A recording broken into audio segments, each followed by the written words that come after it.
Ishingiz yurishmayaptimi? Topganingizda baraka yo'qmi? Boshingiz kasaldan chiqmayaptimi?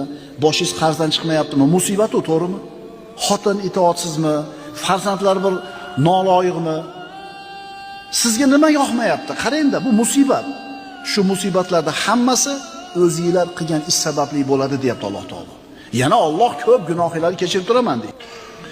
Agar seni mana shu dunyo matohi, dunyoning latta-luttasi qalbingni to'ridan joy egallab turgan bo'lsa, sen hali birodar Alloh tarafga qarab yuruvchilardan emassan.